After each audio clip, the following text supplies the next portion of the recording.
And just one more time for the folks who have joined so far, thanks for joining. We're just going to wait a minute or two for a few more folks to join, and we'll get started in a couple minutes. Just so you guys know, we are recording the session. It will be available on transformlexington.com when we get the tech all worked out and uploaded to the website next week. Um,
Thanks to those of you guys who have come right out of the gate asking some good questions. I'm going to kick off the introduction of the webinar and answer a couple of those live. And then afterwards, I'm going to pass it off to our presenters today, Kim Bryden and Kathleen Overman from Curate. But on behalf of the Transform Lexington team, myself, Peter DiPrinzio, and my colleague Jennifer Clark are here today. Jennifer is with Baltimore Core, which is a close partner of ours on the Transform Lexington project, helping us. They're some of the leading thinkers around equity and around these kind of application processes in the city of Baltimore, and they're helping us lead the charge of running a really great application process, recruitment, and support, which is what we're doing today. As you guys may know, and as you can see on the screen, we've opened the application round last week for applicants for the new Lexington market. We are super excited about the project. And some of you may have joined one of our info sessions, which is kind of an introduction to the process. We held one last week. We're holding one on Monday at 12 p.m. Where you can learn really kind of the basics around this project, what's happening, what the vendor spaces looks like, how big they are, what the process is, how to apply, and what's in the application. I'm going to mention it just briefly, but if you'd like more detail, check out our website, transformlexington.com, and join that info session on Monday. There's also 2 more after that. And that will be a good kind of starter on the process. But today's session is about designing your business for public markets. As you can see here, there's 4 sections of the application, and a lot of this is information that's good for your business and good ways to think about your business regardless of where it's held. But particularly, this will help you filling out the concept section of the application, what your business does and how it's relevant for a public market. There's a lot more that has nothing to do with your application that's just really helpful, and we're really looking forward to the presentation from Kim and Kathleen. The deadline for submitting your application for Transform Lexington is the 2nd of October. It's noted as deadline number 1 because there is a second application round which begins in January and ends in March of next year. We encourage everyone, if you're ready, to apply in the first round, because if for some reason you don't make it through, there is the chance to listen to the feedback that the committee gives and reapply again in the second round. So we highly encourage you to apply in the first round if you feel like you're ready.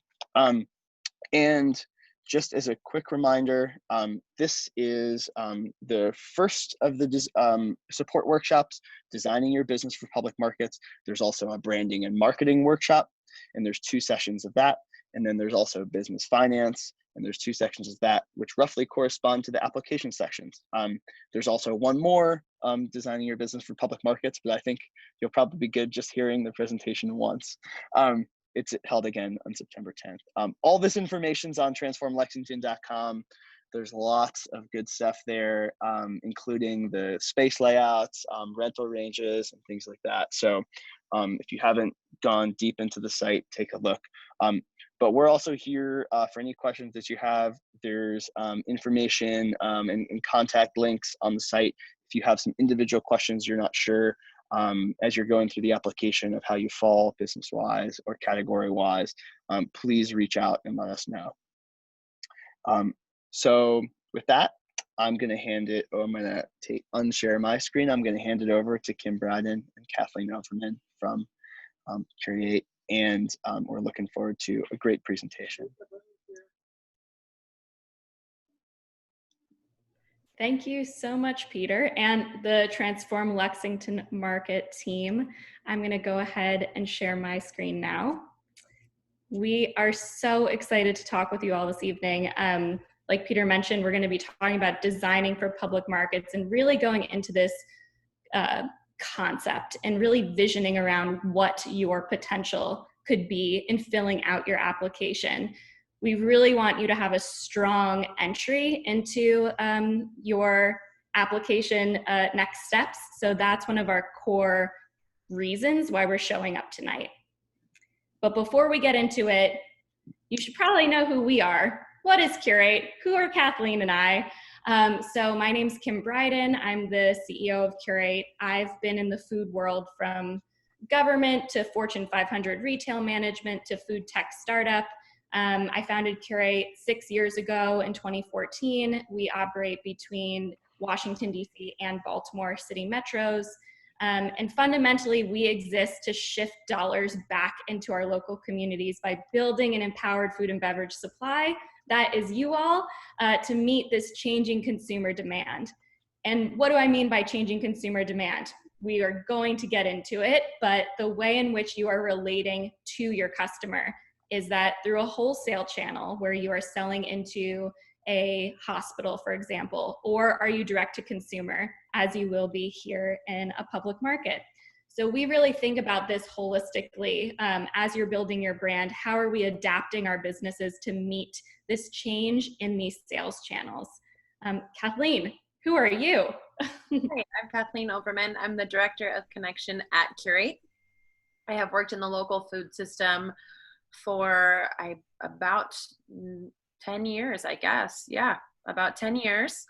I've worked in grocery stores as a team member. I've worked as the owner and founder of a field marketing firm in the Mid-Atlantic region. I have focused in field marketing, social media marketing, brand development, brand packaging, and now am very happy to be working with our institutional purchasers on helping to source local products from our community and bringing products like the ones that you might create or the food you might create into different sets outside of grocery. Thanks, Kathleen. So, like I said, we're all here to have the best applications possible for entering into this transformation of Lexington Market. And I just want to make this point because a lot of times we might get too in the weeds, or we're all entrepreneurs, so we have this like power and fire within our bellies that we lose track of what is business? Like, what is the purpose here? And fundamentally, business is about solving problems. What is the problem you're solving that someone will pay you for the solution that you are serving up? And the reason I like to bring this up is because you may feel that your product, maybe your family or your immediate community members at, let's say, your office building or your community center said, you should start a business. Like, you brought this cake or cheesecake to your office and everyone's like, this is delicious, you should start a business. That is a beautiful place to start, But fundamentally, you need to make sure that the problem you're solving is something that more people outside of your network will pay as the solution to their problem. So we're really going to get into this now, is how do we identify what your unique value proposition is, and how are you in this food world? It is so competitive, right? There's so many products, so many different concepts out there. How are you differentiated? And again, what problem are you solving that you're that unique solution? So again, going to what are our objectives for this tonight's workshop? How are we achieving that mission of defining, again, what is the problem you're uniquely positioned to solve? What does it mean to be a community-based business? What does it mean to be of and from this community to really be a part of this transformation of Lexington market? What is a triple bottom line business? What is that, and why should we care about it? And then fundamentally, how are we designing this concept, this public stall, our operations with our target consumer in mind to increase brand loyalty and sales, right? We need that stable cash flow. Woo! Okay, so those are our core objectives of what we want to hit on this evening. So first, we want to start with a poll. We just want to get a gut check of who is in the room right now. Peter, I think you might need to launch our poll right now. We want to see what types of businesses are here in conversation with us. Ah, perfect. Here we go. So if you are here with us, please choose which one of these options best suit your current business or potential business for Lexington market. The first would be, are you intending to open a market, maybe more typically like a grocery type stall, or fresh fruits, things like this? Are you prepared foods, more of a fast casual restaurant concept, or a specialty food vendor? Maybe you want to have a stall of peanuts or brittle, something like that. We'll just leave it up there for another, well, I'm not sure. I hope people are answering. But Peter, feel free to close the poll whenever you think there might be a quorum. Looks like we have about 5 votes so far, with 2 in prepared food and 3 in specialty, which is helpful to know. Not as many fresh food folks on the call right now. Okay, great. Does it say a possibility to close the poll? Oh yeah, I can close it. Cool, because I think maybe we'll see a little graph. Oh, maybe not. Okay, wonderful. Thanks for that. Oh, there we are. Neat. Bars. Okay, awesome. All right. The functionality of Zoom calls these days. I know, it's so we're living in. So neat. Well, okay, perfect. So now that we know who's in the room, this will help us a lot. And again, making sure we're tailoring what we need to discuss with you appropriately. Okay, so the first part in our objectives, what does it mean to be a community-based business, to be of and from this community, and how are you supporting this community?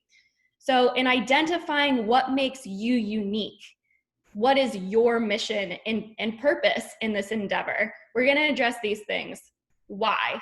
Why you? Why now? Why is this relevant? 2, as we discussed, what is the problem you're solving? And 3, also as mentioned, what makes you unique in providing that solution?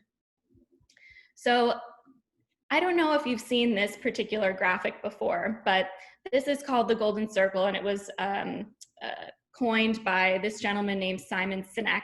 He actually has a talk online on YouTube that I definitely suggest checking out. But the purpose of this Golden Circle is that people don't buy what you do, they buy why you do it.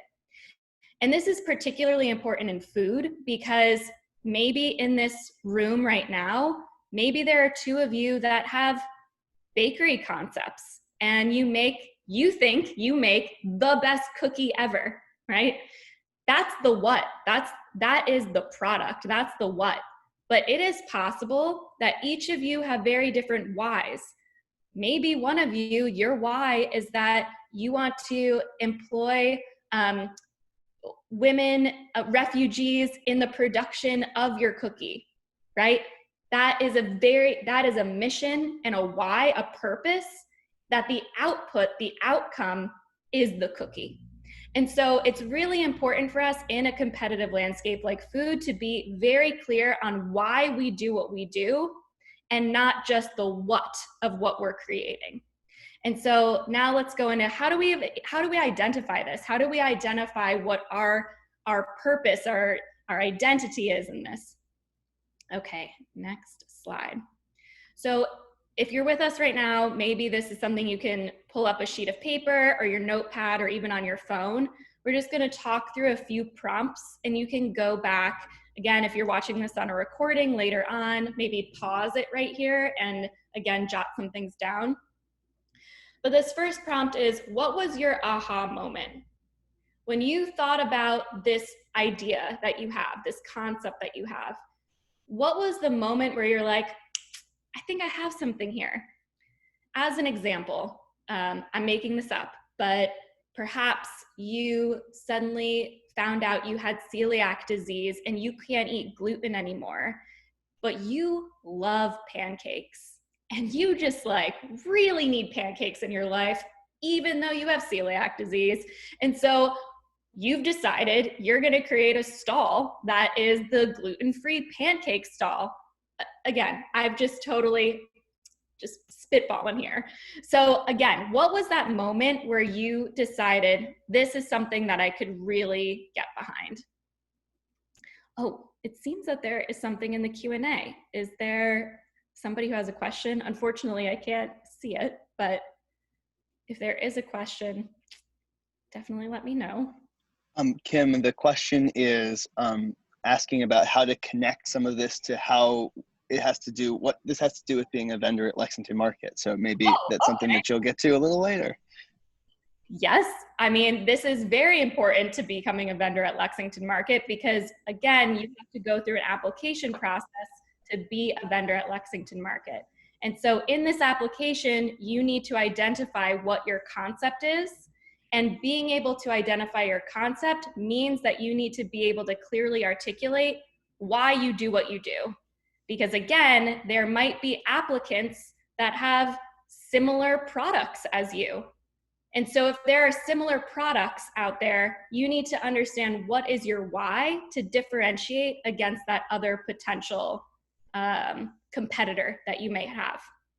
So I hope that makes that clear. We're just talking through right now why you are doing what you're doing and how that makes you unique in formulating the answer to your application. So again, my example was perhaps there are two potential bakers in this call right now, or two individuals thinking about opening a fried chicken concept or healthy grain bowls, whatever it might be. We need to know why you're doing this. And that will help us differentiate, even in the application process, your unique advantage. So the next prompt that you can think through is, who do you exist to serve? And that really goes to who you've identified as your target customer. And we're really going to tap into this a lot further in the presentation, but think about, you cannot build a business for everyone because you will get no one. And it's really important for you up right in the beginning of identifying your concept, who is the target audience that you exist to serve? And the last prompt is, what are you going to do now to fulfill that purpose? And again, this is that golden circle of, why did you decide to do what you do? Who is it serving? What is that target customer? And now what? Now we've gotten to the what. Now we're thinking about the cookie, the healthy grain bowl, etc. So again, in my pancake example, my aha moment was, I had celiacs, I can't eat gluten anymore, I love pancakes. It's possible that there are other people who are getting on this gluten-free dietary trend.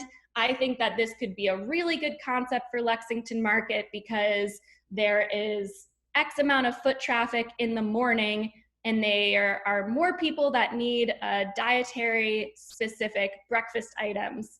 I'm going to serve people coming and going from the hospital who I exist to serve. And what am I doing to fulfill that purpose? I am making these pancakes. So you need to think through all of these parts of that circle in order to create a compelling concept. I hope that answers whomever's question that was. But again, we're going to continue fleshing out what this means. And it is very sunny, so I will just move this way for a moment. Okay, another really important piece of this is being able to clearly articulate what your mission statement is in order for you to, again, be able to articulate it on an application or even to potential customers or potential new hires that you might need to make. So one structure I like to use is we exist to nourish, to create, to build,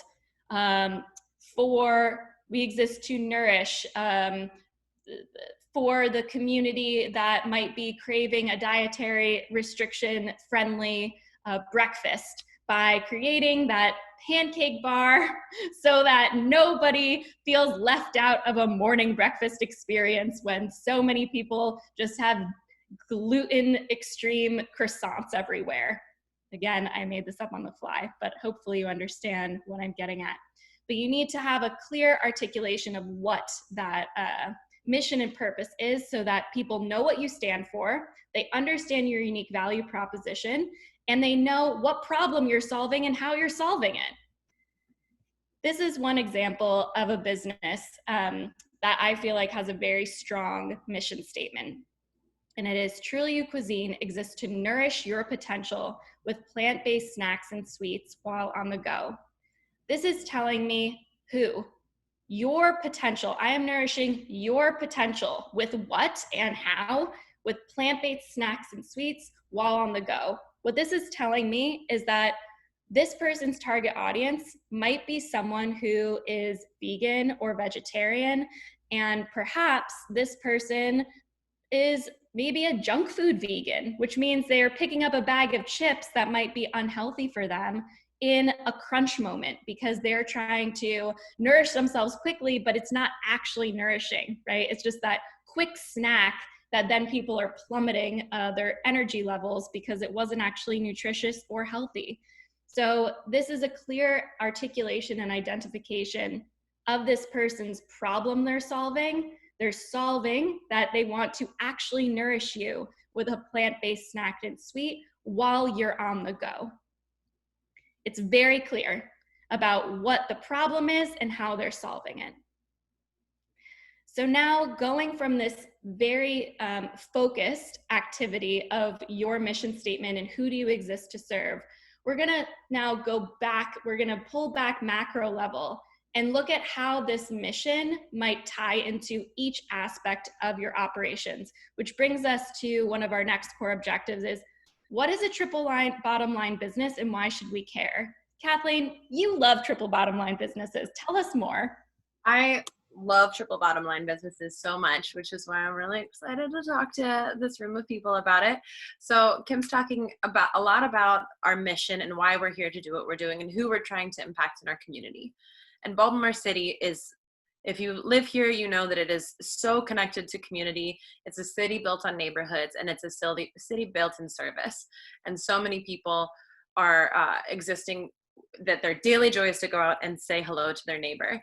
And a triple bottom line is a very interesting way to engage with that community. So we all know that we want to have profit. We all know that a bottom line that we're familiar with, the term when we think of what's the bottom line, how are we growing financially, the profit, how are we profiting? But in a triple bottom line, it also thinks of not just the profit bottom line, but the people in your community. How are you serving to better the community? How are you helping your employees, whether that be by giving them a percentage of the business or continued education and skill sets? How are you serving the people of your community, whether that be a give back, giving a percentage to nonprofits in the neighborhood, working with youth after school programs? And then the third bottom line is, how are we serving the planet? How are we thinking of this mission we are on to also reduce harm on Earth? How are we trying to take pressure off of that? And right now, it just happens to be that a huge part of the trends, and we'll get further into this later, a huge trend that we are looking at in business growth, business development is what are we doing with the environment? What are we doing to serve others? And so when you're thinking about developing your business, it's always great to consider doing a triple bottom line company and think holistically about the business. This is how I want to make my money. This is how I want to serve my community. This is how I want to serve my environment. Perfect. And to give us some more examples of what that looks like, again, tying together both that identification of what makes you unique with the idea of a triple bottom line business. Here's an example of a grocery or market concept. This is Glenn's Garden Market, based in Washington, D.C., and their mission is Glenn's Garden Market exists to make climate change progress one bite at a time by growing relationships with producers who treat their land, their animals, and their ingredients with respect. That is a very strong mission statement. And so how does that actually come to be, right? Like, how does that look? How does that operationalize in this business? And so if you look above the mission statement, it says, every business decision is made with the environment in mind, including sourcing.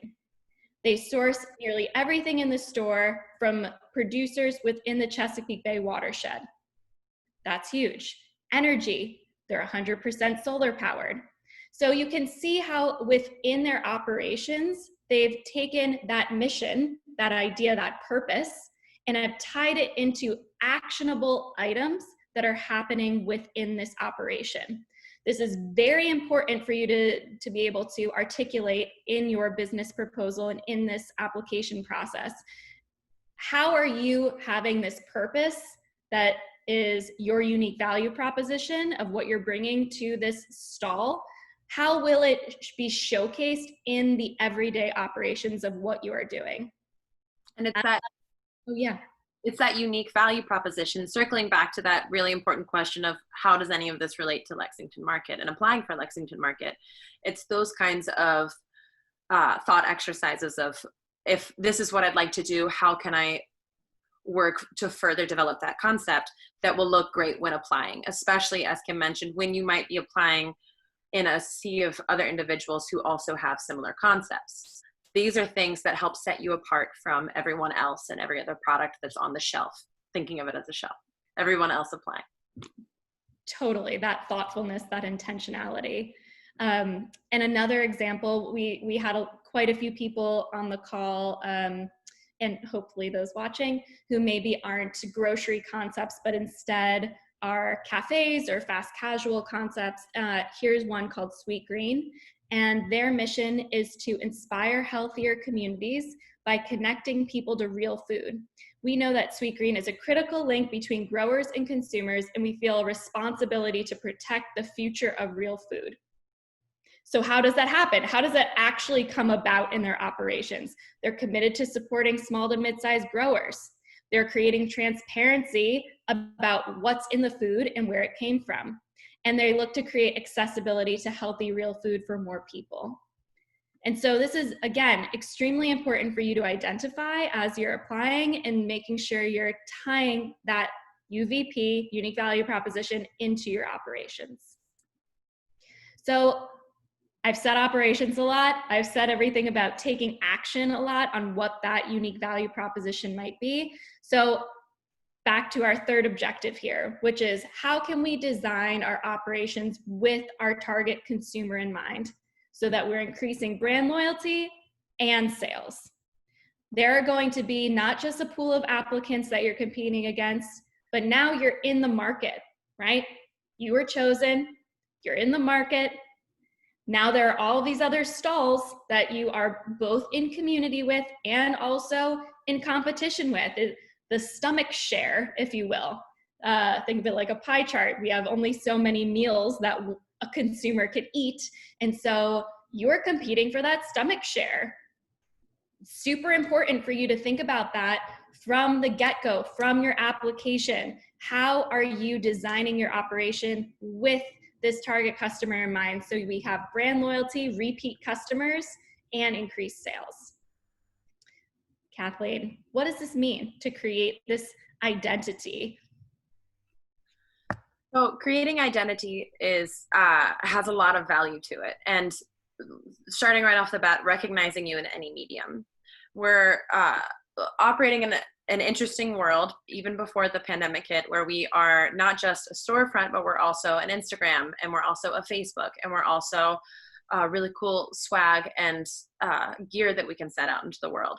So being able to recognize your brand from a quick glance helps your consumer know that they can find you in a crowded room and be able to see you while on their feed while they're scrolling, and know that that kind of image is associated with your brand, and that kind of story is associated with your brand.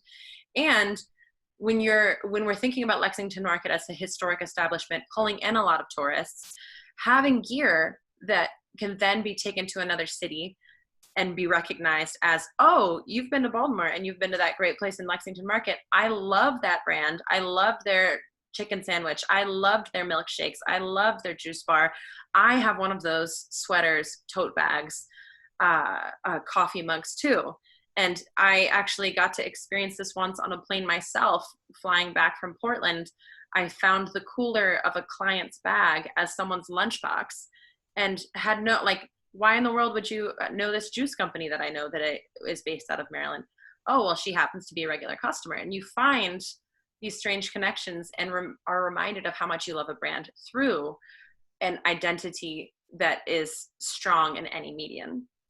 And with that being strong in any medium, you also want to know who you're talking to, and they want to know who's talking to them. So if we think of a popular restaurant in Baltimore, let's go with Ekiben. If you follow them on Instagram, you know that every time they post anything, it's always in all caps.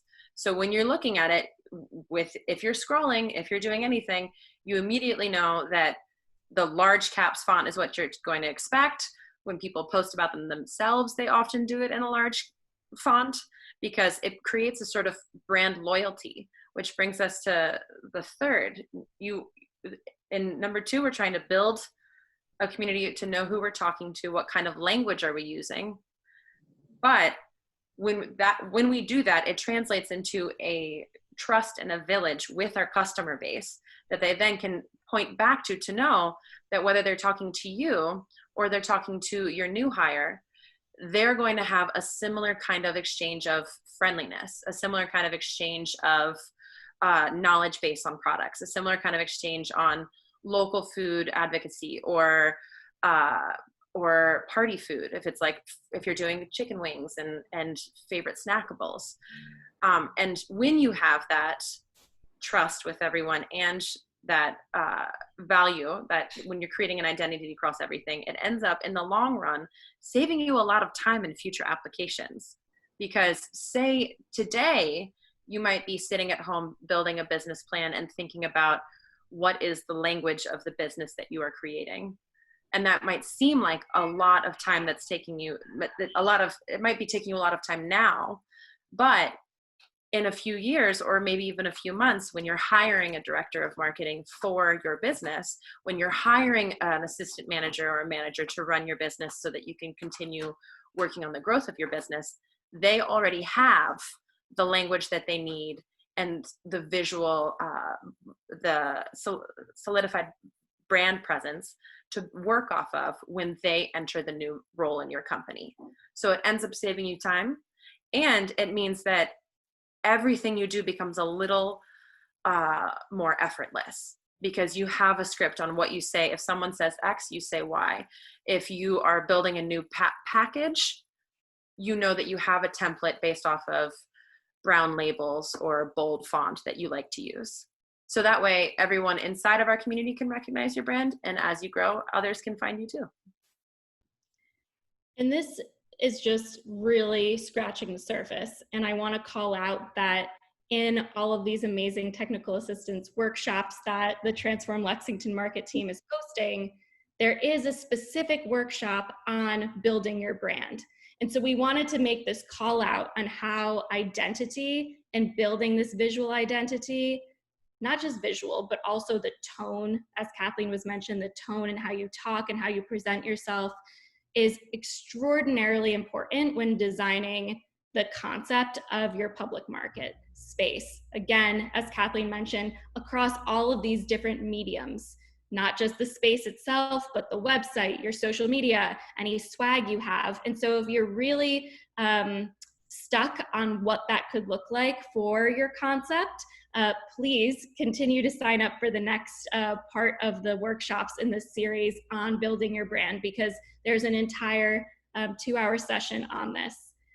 But to go back to this concept and really give you an example of how identity creates this trust and loyalty, we're going to take a look at And Pizza quickly. They started in DC and are now growing around the Mid-Atlantic. And what I think is so fascinating about the And Pizza identity and their brand is that when you think of a pizza shop, at least in my experience, a lot of pizza shops have something that looks like a green, red, white Italian flag, maybe like a old Italian granny kind of feel, right? There's this sort of, just a very maybe there's like a pizza slice in the logo, like very on the nose. That's not happening here. There's no red, there's no pizza slice. And so think a bit outside of the box here on what it means for you to create an identity for your concept that is speaking to what you stand for and who you exist to serve. And this is really apparent in And Pizza. So let's think about this. Who is And Pizza's customer? What do they care about? And where would you find a location like And Pizza? Because again, in this application process, you're going to need to make the case as to why your concept fits in a location like this public market. So I would love if there was either in the chat or maybe in the chat or somewhere else, if we could call out some of these observations about And Pizza. This is just two imagery of both their packaging. Again, that's something that you take out of the location. You see people walking down the street. You may not even see the word And Pizza, but you can tell by the visual representation of the box, that's an And Pizza box. Like Kathleen was mentioning about being on the plane and seeing that cooler, right? How are we having that visual identity represented outside of the market? And then here's an interior. You can see this visual continuity. So in the chat, I don't know if anyone can open it up, but what other observations are we making? Who's the And Pizza's customer? So Kim, I don't know, can you see the chat? It looks like somebody sent in customization as an answer to your question. Okay, tell me more. What about this is giving you the idea of customization and the identity? There's no right or wrong answers here. We are open to all possibilities. But like, who is this customer? Who's And Pizza's customer? Even if you know nothing about them, what do you think that this is telling you? Who's their customer?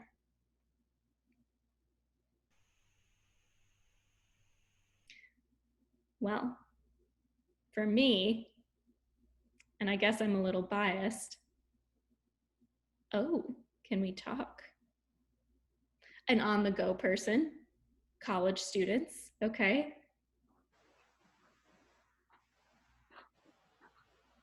Yes.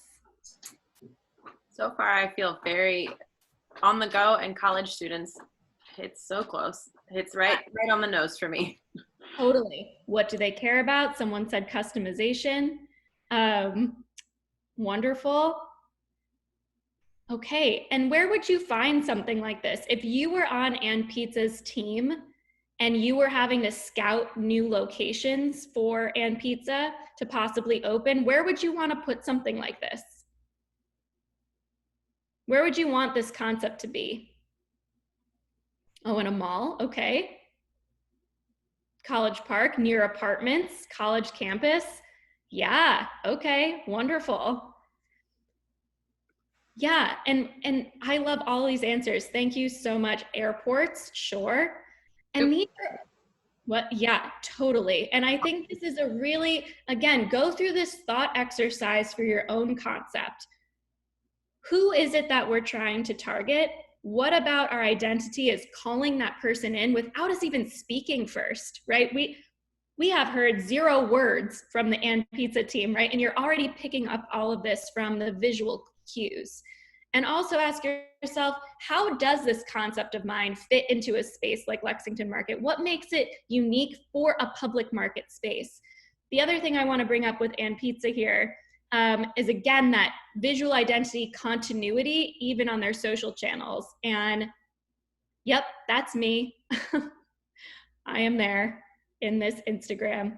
And it is, again, just a representation of, like, you could be scrolling through a feed and you don't even know the term And Pizza. It's not even really there. It's just the logo, the icon of the And. That's become very iconic with this.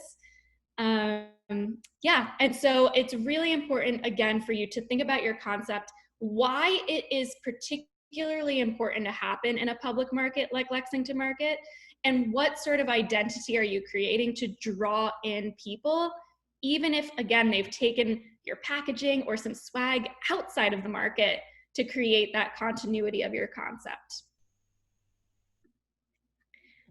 So we've said it a lot. Who is your customer, right? Who is this customer? The amount of times Kathleen and I have heard people give the answer, for example, I make jam. Anyone could eat jam. Yeah, sure, anybody could eat jam. And if I said it at the top of this show, when you build for everyone, you get no one. I want to know, is your jam have a particular type of ingredients that are low in glycemic index, and so you want to have less, I don't know what it could be. Maybe you're making like a date spread, and so you have a date spread that is going to be a sugar alternative for people in smoothies. I'm not sure, but that particular, or my pancake example earlier, I have celiac, I'm making gluten-free pancakes at Lexington Market. Who is my customer? That's a very specific person. And yeah, I don't eat gluten-free. I eat lots of bread, me, Kim, personally. But in the targeting, in that specificity of saying we make gluten-free pancakes for people who just want a different type of dietary experience in the morning, maybe you don't feel as heavy with all of the carbs you start your day with. Okay, real specific, super focused. I have this gluten-free pancake, but now I can start broadening that audience, but with a very specific message. But you need to be focused on who is your customer first to then be able to attract people into this sphere of your concept. So what are some ways that we can define our target audience to make our application really shine? What do you think, Kathleen? So for those of you who don't know, field marketing is the experience of when you go to a grocery store and there's somebody standing behind a table and they're offering you a sample.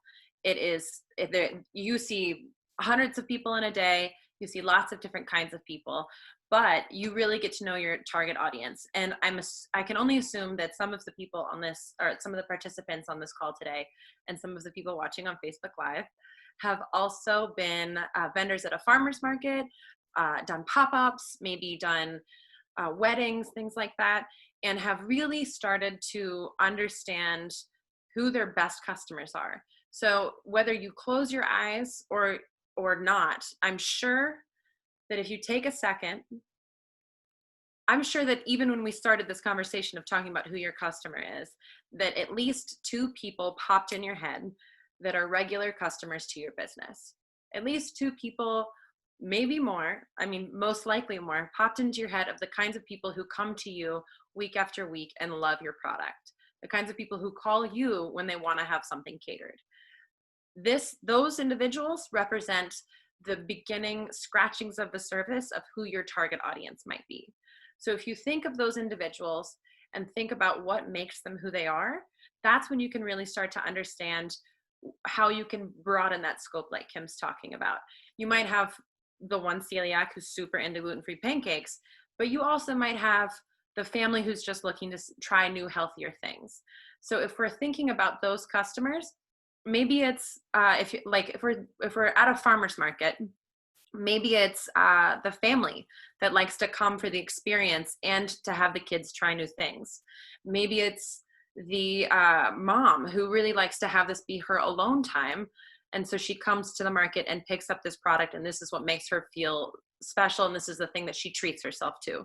Maybe it's someone who's super health conscious and likes to start their day by walking around the water in the morning in the harbor, and then walks up to Lexington Market to get a nice healthy snack or a nice healthy meal. These are the kinds of ways that we can start to see our target audience. And once we've seen our target audience and given them sort of a blanket, basket A, basket B, basket C, and just limited it to at least those three categories, or limited to those three categories of the kinds of people we get to engage with week after week, then we can start to say, all right, how do we take that and start translating into continued relationship building online through social media? How can we be reaching that specific kind of target audience on social media? And from there, how can we continue building those relationships with our target audiences? How can we take those customers and bring them from our stall at the farmer's market to our eventual wonderful space at Lexington Market once we submit our applications and get accepted? Is it that we're doing sign-up sheets? Do we put out an email list serve? Emails can be a wonderful way of engaging with a community member more, so that not only are you asking, do you want to bid into learning more about my business? You're gauging their response, and then you're continuing to tell them your story and your narrative, so that when you are at home just trying to have dinner with your family, maybe somebody's out there talking about how excited they are to continue coming and supporting your business. Kathleen, the example you gave about maybe it's a mom or a parent who comes to the farmer's market for the experience of having that alone time and that self-care. What a beautiful thing to, again, have this thought experiment, this concept thought experiment around of, yeah, maybe I'm just making up a name. Jill always comes to my stall and tells me like how much of this like relaxation she feels when she's buying my herbal tinctures and candles, and it really makes her feel joyful to show up at the stall and get her new tincture and candle every 2 weeks. And so maybe your messaging on social media has a lot to do with self-care and relaxation. And no, of course it's not just for Jill, who's a parent.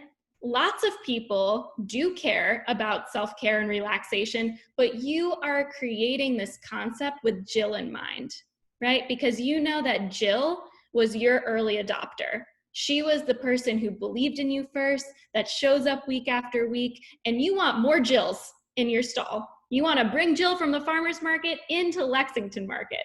And so, yeah, I just wanted to elaborate on that really good example of, think about what drives that person who you see week over week. Like, what do they verbally tell you as almost like a testimonial? Why do they show up? Why do they care? Again, people don't buy just what you do. They buy why you do it and how you made them feel. And that's really important for you to carry with you. And what's really fun is that when you start to think of it that way, when you take what Jill said about like, oh, I love relaxing, and you pull it into Instagram, not only are you acknowledging that your product is good for relaxing, but you're accidentally authorizing everyone who likes that photo to treat themselves. You are starting to authorize everyone who's following you online to like, yeah, they're right. I do deserve to relax. I do deserve something that's special. I do deserve a croissant on the weekends. I do deserve really good cupcakes. You're starting to let them know that it's okay to do those things, which means that you're starting to remind them to come in and join your shop. So we want to know now, okay, like we just identified, who's the target audience that you're attracting and have been attracting. But we also want to be cognizant that there is already a very strong community that loves and cares about and frequents Lexington Market. So we want to be mindful of who is that customer and what do they want, right? Everyone who is coming to Lexington Market, again, has their own reason why. And so let's, again, open the chat and have a conversation. What are some core aspects of what the Lexington market customer might be desiring? Because we do not want to only have applications that are, we want to be mindful of like who we exist to serve. And this is being realistic. This has been a huge part of the conversation about developing Lexington Market. It's incredibly important to the organizations who are building it. It's incredibly important to Seawall, but it's also incredibly important to every community member who has heard of the wonderful developments that are going to happen. How do we make sure that this Lexington Market community continues to be served? So doctors in nearby hospitals, Tamika, yes. Absolutely. That is a core customer. And what things would that, so let's take that doctor. What sort of concepts or products or services would that target customer want? Health conscious people interested in nourishment from herbs so that they don't normally ingest for mental, physical, and spiritual health and balance. Yes. Something quick, meals on the go. Totally. This is a great group. And I'm sure everybody who's watching live or later, you are an excellent potential applicant as well. But yeah, let's do this thought experiment. Let's keep going. Oh, something new and fresh. Yes. And I want to ask whomever's on Facebook Live, what does new and fresh mean to you, right? Because that could be very broad. Are we talking like poke bowls on the go? Fresh fish? Are we talking about grain bowls? Are we talking about a vegan concept? Tasty snacks? Totally. So any other types of customers that could be Lexington Market customers and what they're craving? What are they desiring? Good value? Yep. So being really mindful of your menu and price point and what value means. We'll get into that in a little bit. Fresh items that are served quickly. Sure. Something else I'll throw out there is, something different. Yep. History and tradition. Ooh, Taurus. It's so, were you all reading my mind? Literally what I was about to say is, we must not forget the tourist community that comes to Lexington Market. And Kathleen brought it up earlier when we were talking about merchandise and swag, and I brought it up with the Ann Pizza box, the packaging as it's leaving. But what about your concept could attract foot traffic to not just the market, but also your specific stall? Yeah. What about what you're developing create something that someone from outside of Baltimore wants to come specifically travel here to enjoy? A twist on quick food. Yeah. So any of these phrases or verbiage around new and fresh, twist on quick food, these are really important things to have as a high level thought. But it's, again, as we mentioned, really important for you to define what that means. Because if I saw an application that said, my concept is healthy food that anybody who wants to eat healthier on the go would want, there could be 5 other applicants that say the same. Yeah? I mean, it's pretty vague. And so think about, again, why you are the unique person to solve that problem of healthy food on the go. Why is it you? And what is it about your product selection that really makes your concept unique in delivering that solution? So let's go to the next piece about product selection. Kathleen, take it away. So how are you selecting your product? We're thinking about everything we've talked about so far. Who is our target customer? What is our mission statement? While we're thinking about the products that we need to do or want to bring in, it's going to continue to circle back to that golden circle exercise and everything we've discussed. So how does your selection relate to your mission? How is it continuing to echo, if you are going to go the triple bottom line route, how is it continuing to echo that mission? How is it continuing to remind the customers that you have that mission? Identifying your hierarchy of needs. There are tons of ways that you can think about buying, and it can become super overwhelming. We all want to have a nice margin, but then we split from there. Everyone wants a great margin, but then we start thinking, I want my products to be made in the city of Baltimore. Everything I sell, I want it to be local. Or is it that you want to have a diverse set of products where if somebody comes into the market, you know that if they're vegan, they're going to come to you because you've got 2 great vegetarian or vegan options as your entrees on your menu. Or is it that you really like to have brand continuity? So you want to have the best branding on the shelf ever because you believe that if somebody walks in and sees how beautiful it is, they're going to beeline because we're attracted to things that are visually appealing. So start thinking about your hierarchy of needs. And then cross-merchandising. We can think of cross-merchandising in a couple different ways. And being inside of a market space like Lexington Market is so unique in that you can cross-merchandise inside of your space by, say, partnering salty snacks with sweet snacks, or if you're doing prepared foods, having some sort of combo for your food items for grab and go. But you can also, if you're next to a fried chicken establishment or a really good burritos on the go establishment and the food's spicy, maybe you want to have like a really cool and refreshing lemonade. Maybe that's the thing that you think, my neighbor has this, so I'm going to make sure I have something that goes well with it.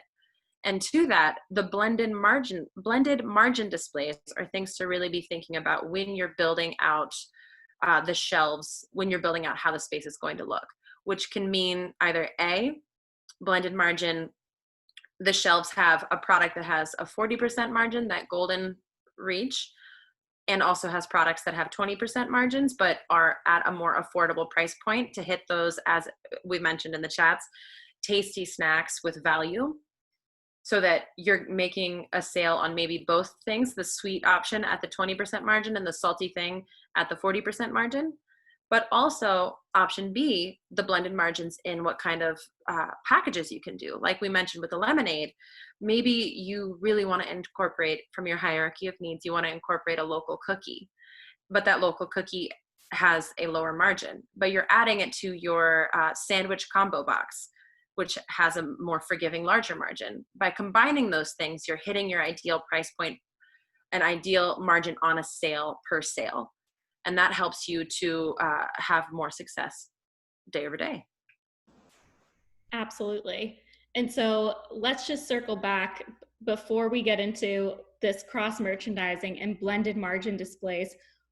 Those are things that we really need to consider in building out our concept. But let's start with that first point, which is how, again, are we tying this back to your mission? How is it getting in? How are product selection related to your mission? What do you think about this example, Kathleen? So there is nothing better about our jobs as local procurement teams and institutional knowledge educators and marketing consulting teams. There's nothing better about right now in this time than that it is on brand and it is on trend to be holistic. It is on trend to be a mindful business that is thinking of more than just, this is good food and I made it. When you're looking at a shelf, going back to days of working in field marketing in grocery stores, if you're looking at a shelf of 6 different hot sauces, but one happens to source local tomatoes and happens to do some sort of percentage give back to the community, hand over hand, every time people are more willing to go with that brand for the same price point than the brand next to it that doesn't have any story to it. So if it's telling a story and that story is engaging in what I like to call the emotional purse strings or the personal purse strings, where it starts to talk to your customer's personality and your customer's preferences, then you have a lot of success at building trust, which is what we've talked about building your core values or building your identity. So when we think about Sweetgreens, something they've done is to continue to incorporate those core values by sourcing from local businesses in their hierarchy of needs, bringing in local farmers. And when you buy a salad bowl from them or a grain bowl, those signs have a list of which farmers they're sourcing from, which continues to put their mission on display throughout their establishment and continues to challenge customers to think about how they're purchasing. Absolutely. So we want to know, we have another poll for you all, in these different hierarchy of needs of how you'll think about taking action with your mission and the types of products.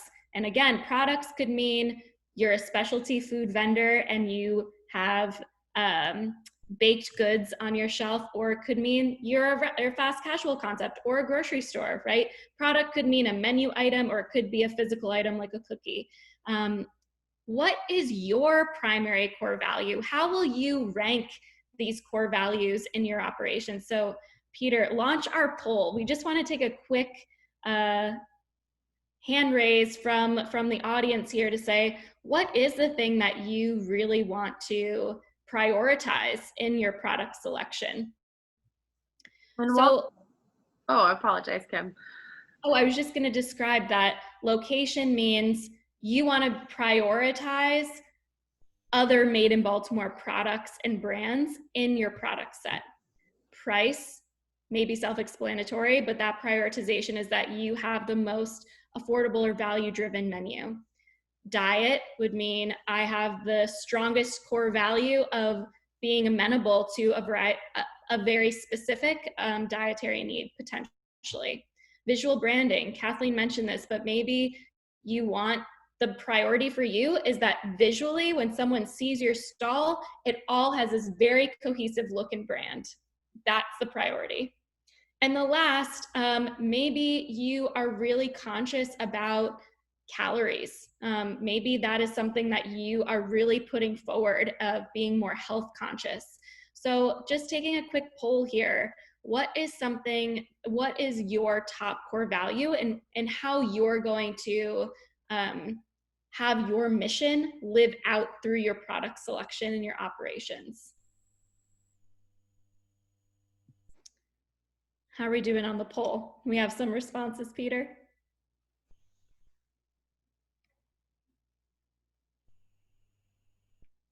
While we're waiting for that. We've got 5 so far. Last chance.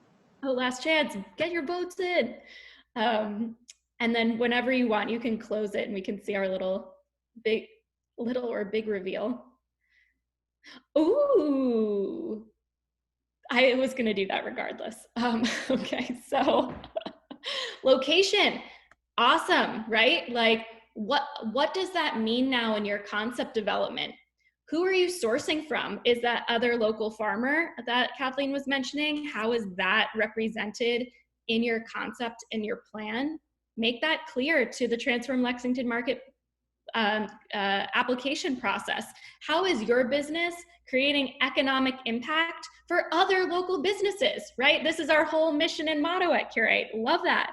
Price, really important, right? We said earlier, in who is the Lexington Market customer, right? We want concepts that are really prioritizing value and price as a part of their design. Interesting that we don't have any particular votes right now around diet or calorie health conscious behavior, but again, those are things that lots of people design concepts around, and would encourage anybody to explore that as well. Visual branding, it's also up there.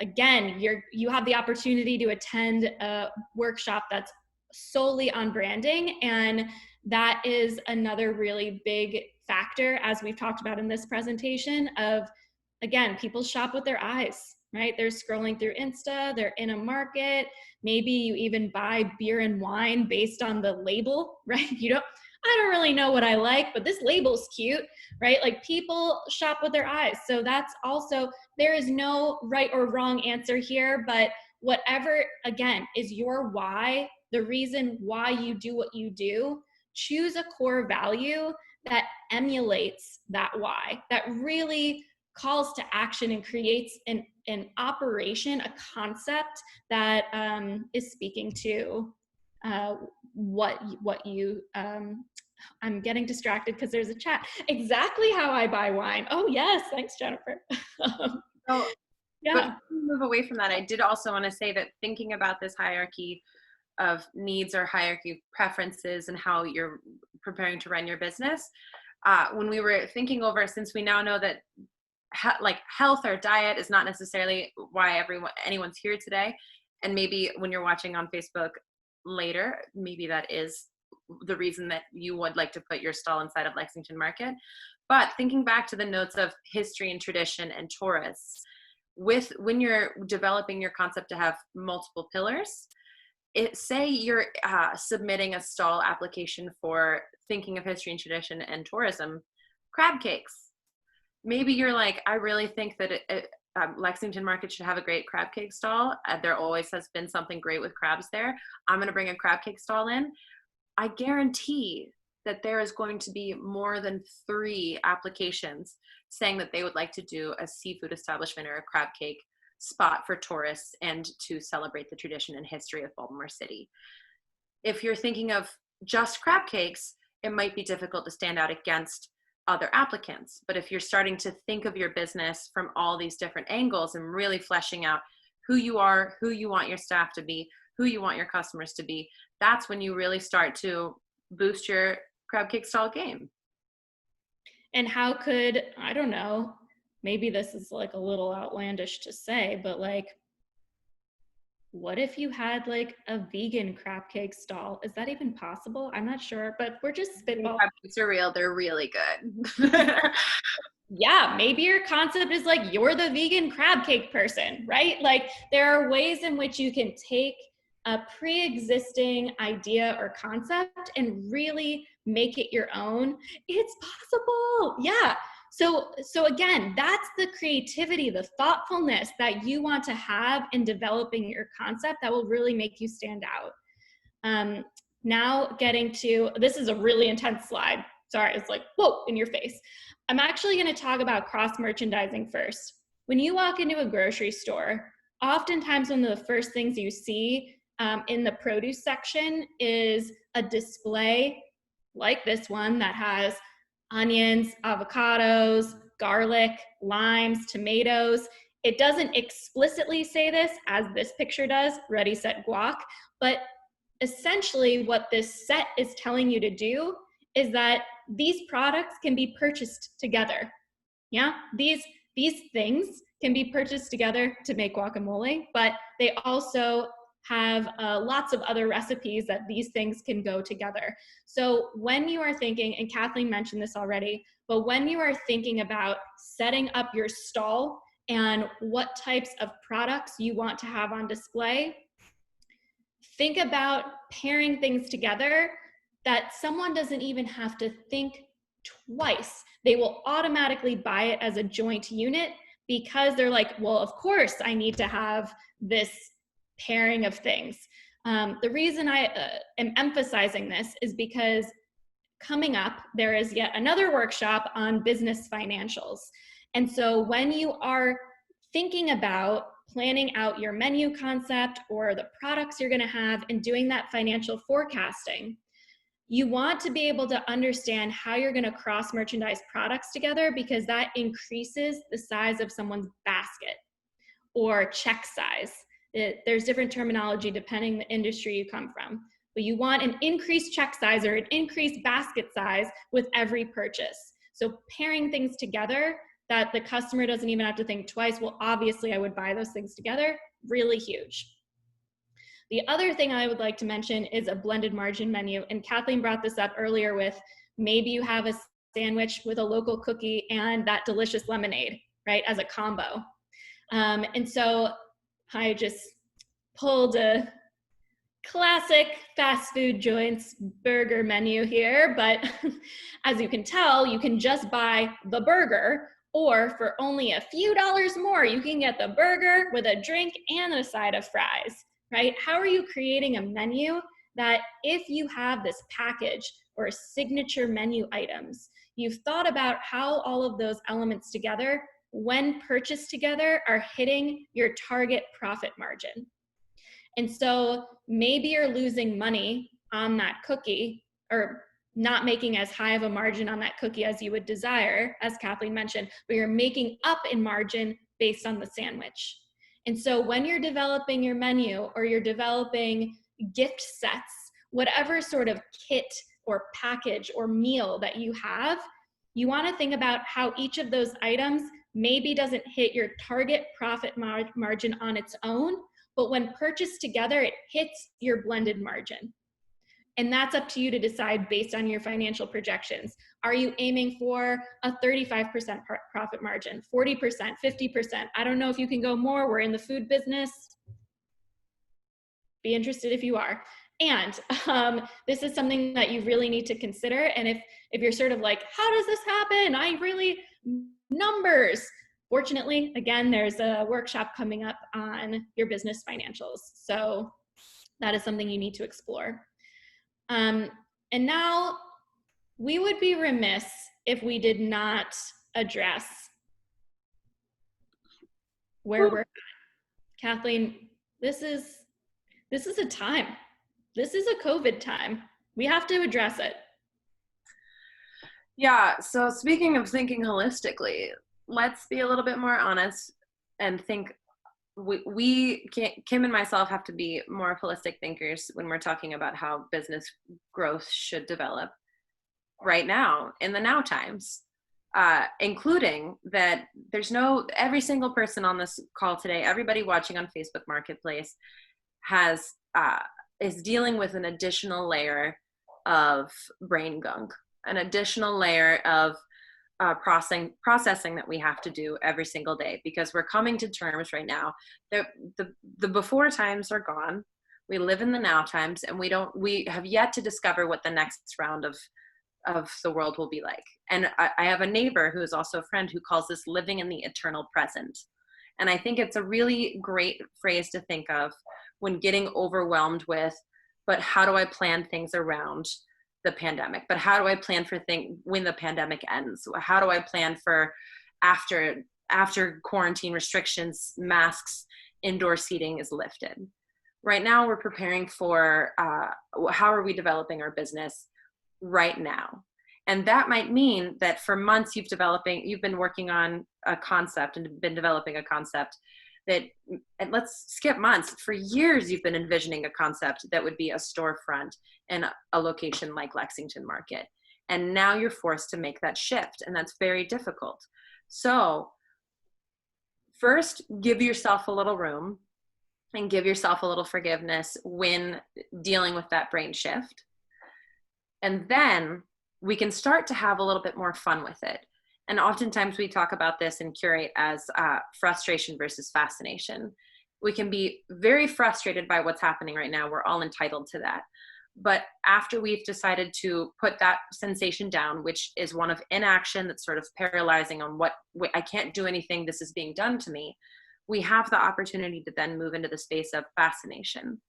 This is fascinating that I now get to evolve my menu to meet the demands and the needs of my customers, to make everyone feel a little bit more comfortable in the space so that it doesn't just feel like duct tape X's on the ground to remind everyone to stand 6 feet away.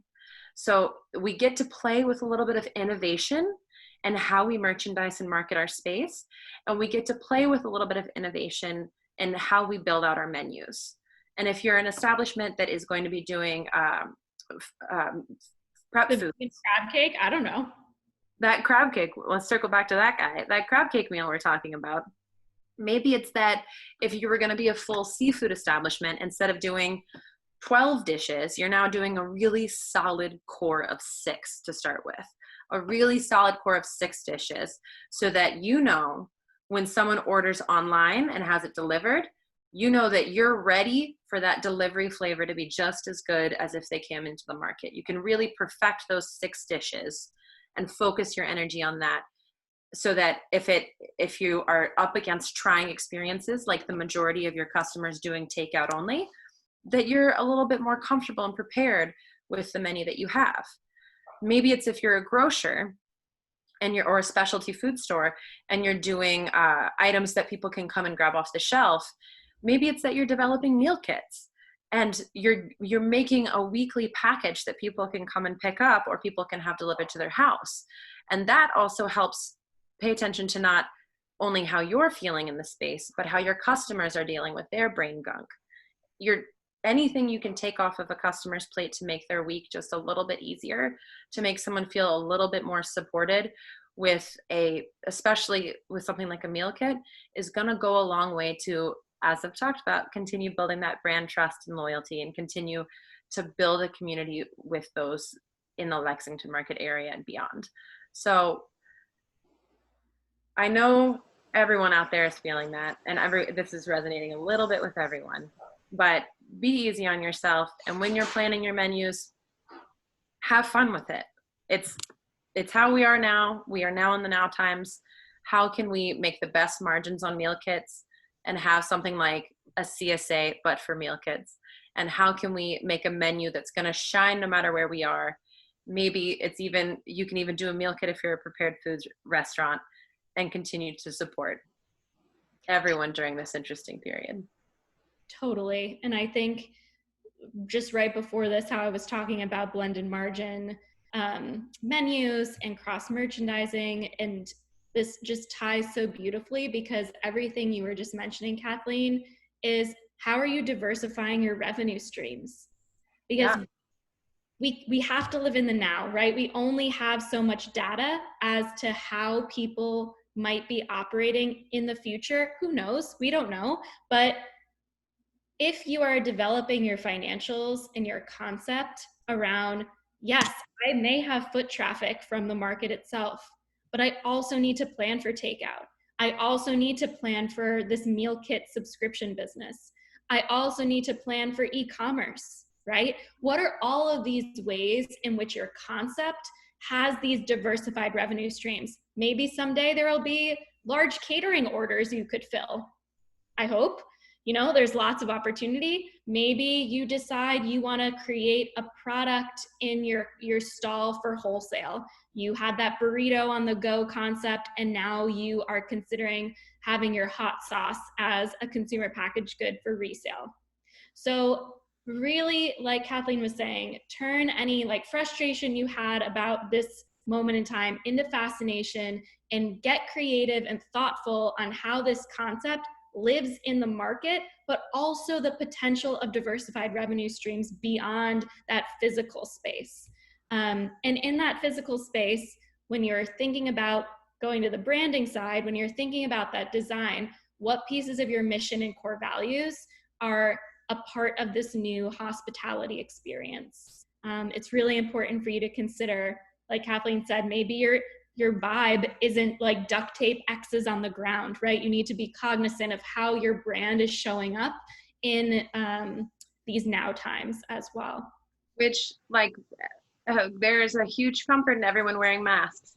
And when they see, let me fix that. There's not a huge comfort in everyone wearing masks, but when you go into a restaurant, seeing that everyone is taking it very seriously, the health and safety of the community means so much to the person coming in to get their meal.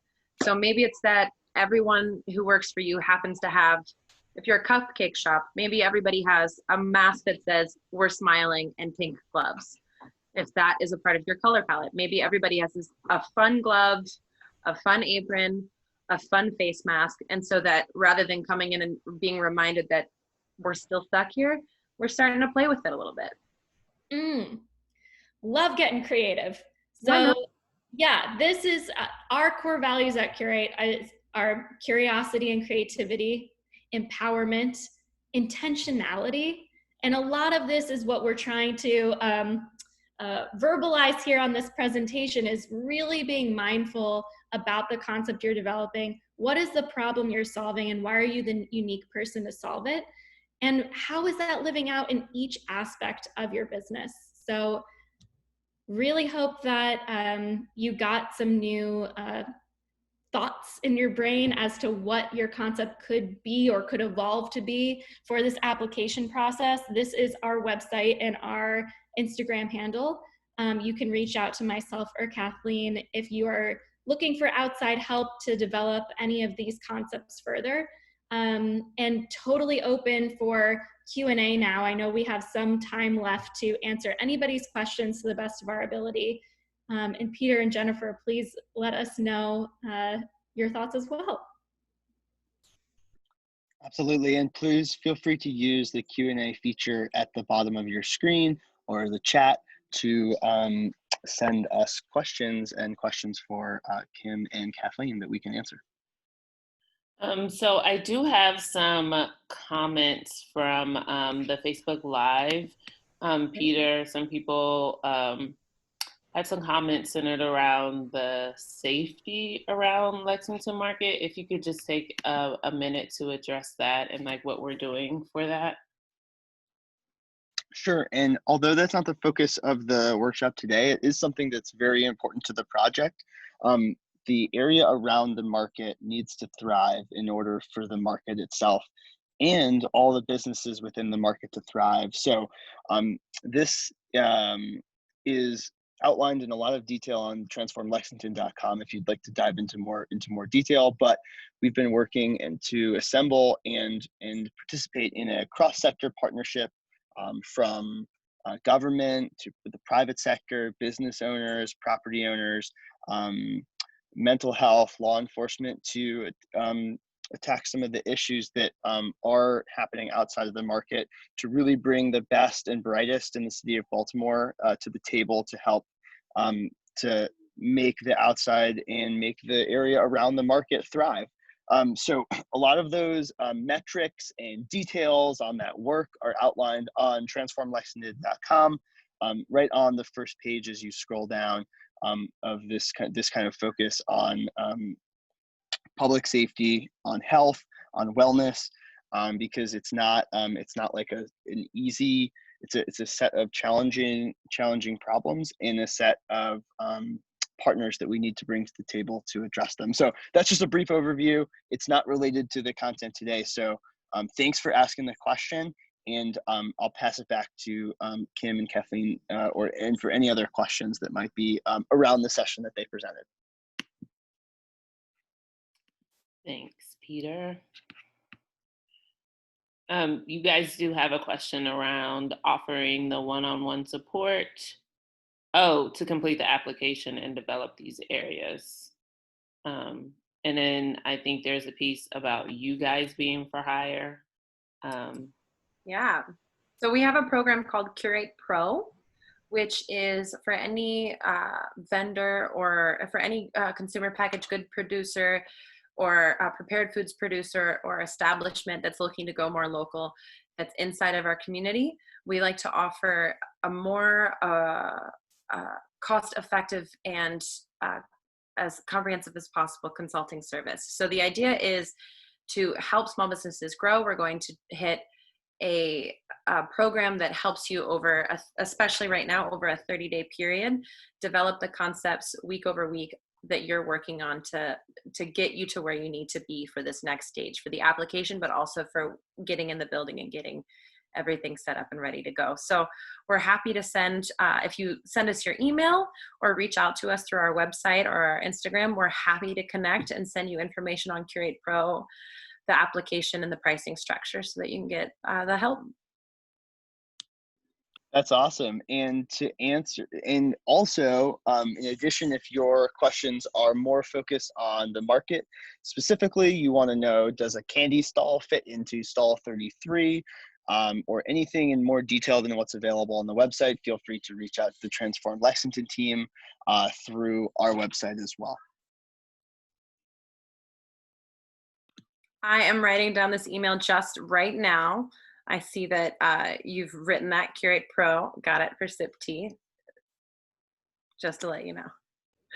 And for anybody else listening out there that's interested, Curate does offer comprehensive consulting and business development support in many areas, not just one-on-one consulting, but also web development, social media development, photography for any sort of marketing material you might want to put out there into the world, brand tools, graphic design support, a lot of different areas.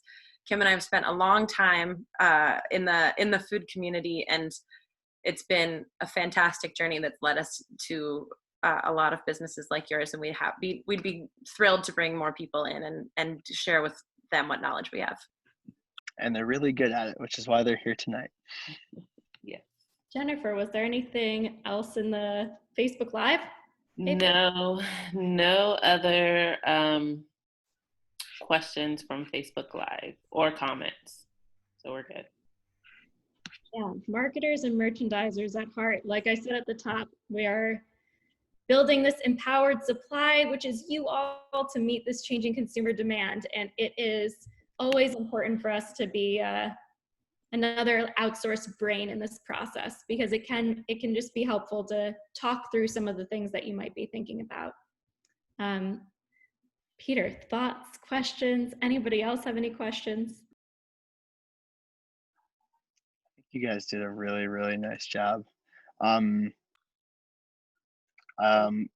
think that what we can also say is that if folks have questions directly for Kim and Kathleen, or if you're watching on a recorded version later on, feel free to email them to us at transformlexington.com, because we're going to have another one of these sessions.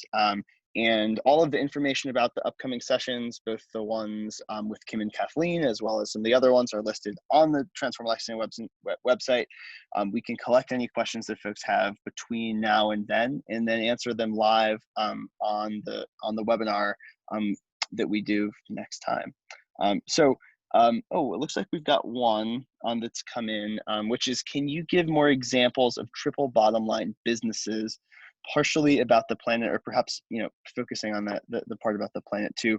Sure. Maybe you can just go in a little bit more detail on that. Sure. Absolutely. Kathleen, I really want you to answer this, but I just have one really quick thing to say about.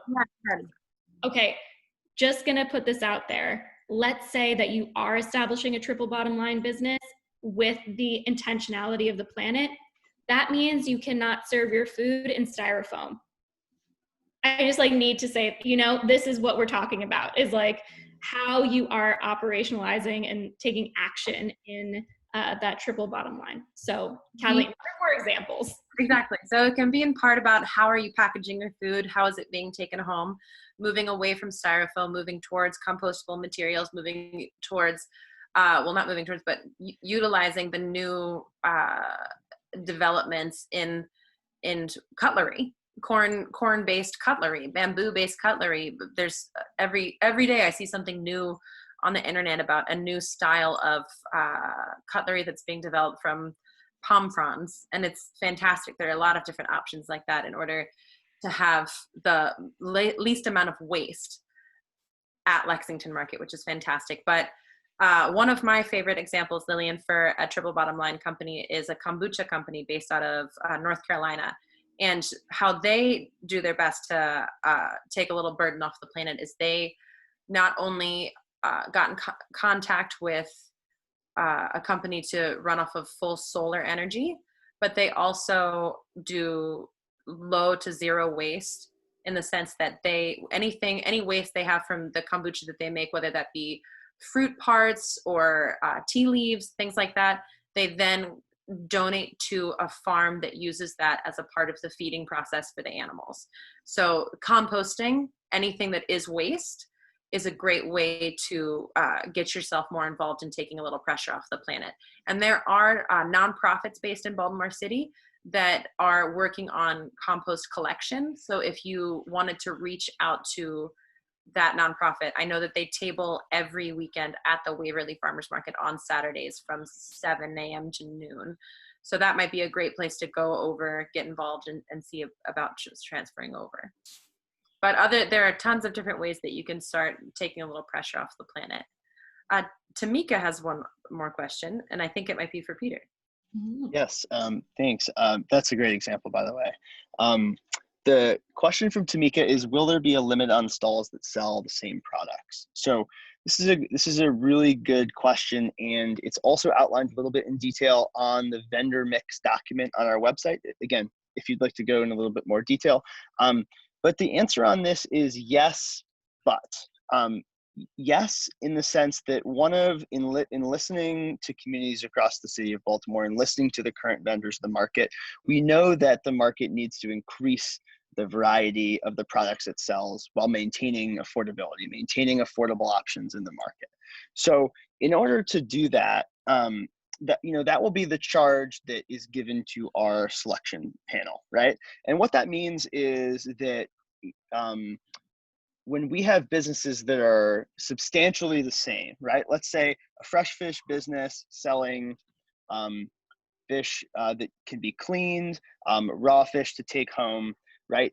There's two businesses that do that exact same thing is going to be the maximum that we'll take. So we won't take a third business with essentially the same product mix. Now, when I say there's kind of some a decision making that the selection committee will have to do, because you might have a place that also sells raw fish, but all they do is they're run an oyster bar.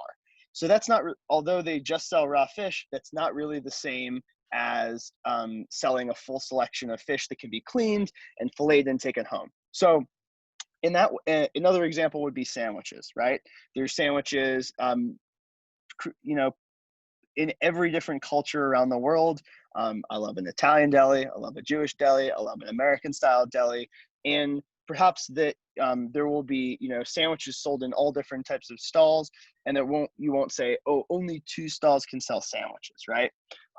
But when it comes to concepts that are pretty much the same, like fried chicken's a good example, right? The maximum will be to folks selling just fried chicken. Maybe there's a third stall that's a Thai style place, and they also have one dish with fried chicken, but most of what they have is Thai food. That might be allowed. So I hope that gives a little bit more detail into what we mean by there's a maximum of 2 of any different concept type. Is anyone going to open my gluten-free pancake stall or vegan crab cake concept? Because just saying. I don't know, Kim. It sounds like you know a lot about running small food and beverage businesses. You might be the one. You're doing an alternative eat spot. But just to like reemphasize this point, right? That's like a very focused concept. Great question, Lillian. I can attempt to say this, but Peter, you can totally answer too. Does our mission statement have to be shown in our stall? That is totally your call. Whether it's in your stall, on your website. What is really important about your mission statement is that it can be clearly articulated and is something that your employees practice what they preach, right? It's about being in integrity with yourself, your business, your employees, your customers. And if you need that visual reminder, do it. But if then your operations aren't practicing what you preach, that can be an issue. Yeah. So make sure that you're identifying that mission statement, that is your clear articulation of what you do, how you're solving that problem, like we were saying, but you need to also make sure you do it. So that's really important. And if I could just add in, I'm not leading this session, but it's a question that I've thought about, right? What is the point of your mission statement, right? And for me, one thing I like to think about is when you have a difficult decision to make for your business, you look back at your mission statement before making that decision. Let's say your business is facing tough times, right? For some reason, and one of your core values is providing amazing customer service.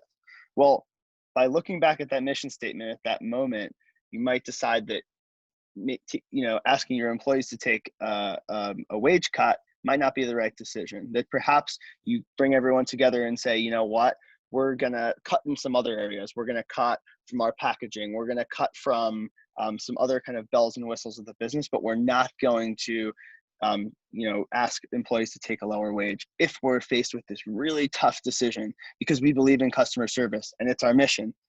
So maybe that's an example of how you might sort of use your mission statement, not just to show customers, but actually to run your business.